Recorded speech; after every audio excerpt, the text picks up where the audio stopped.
Hello नमस्ते प्रणाम दोस्तों, जय श्री कृष्ण। आप सबके खे ललनमा पर गीत सुनाओ थे। जैसन लगे कमेंट बॉक्स में ज़रूर बताया। लाइक और सब्सक्राइब जरूर किया दोस्तों। अब पूरा वीडियो देखिए। जय माता दी।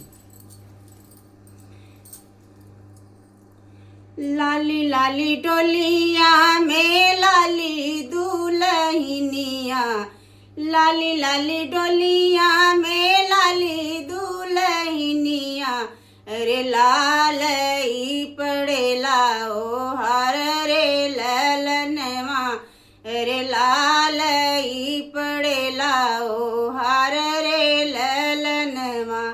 मैं तो से पूछी लाली दुल्हनिया, अरे कवन है बाबा तुहार रे ललनवा, अरे कवन है बाबा तुहार रे ललनवा।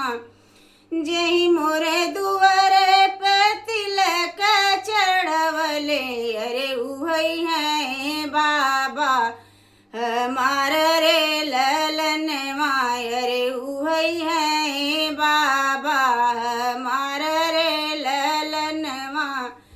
लाली लाली डोलिया में लाली दुल्हनिया, अरे लाल ई पड़ेला ओ हार रे ललनवा, अरे लाल ई पड़ेला ओ हार रे ललनवा।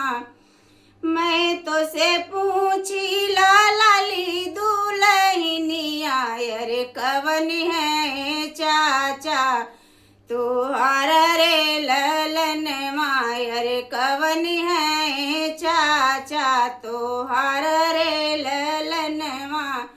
जही मोरी मड़े पे पहुआ पखर ले, अरे उहई है चाचा हमार रे ललनवा, अरे उहई है चाचा हमार रे ललनवा।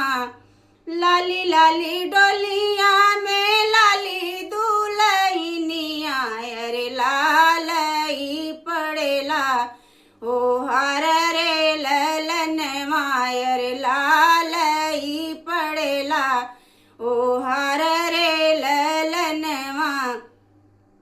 मैं तो से पूछी लाली दुल्हनिया, अरे कवन है भैया तुहार रे ललनवा, अरे कवन है भैया तुहार रे ललनवा।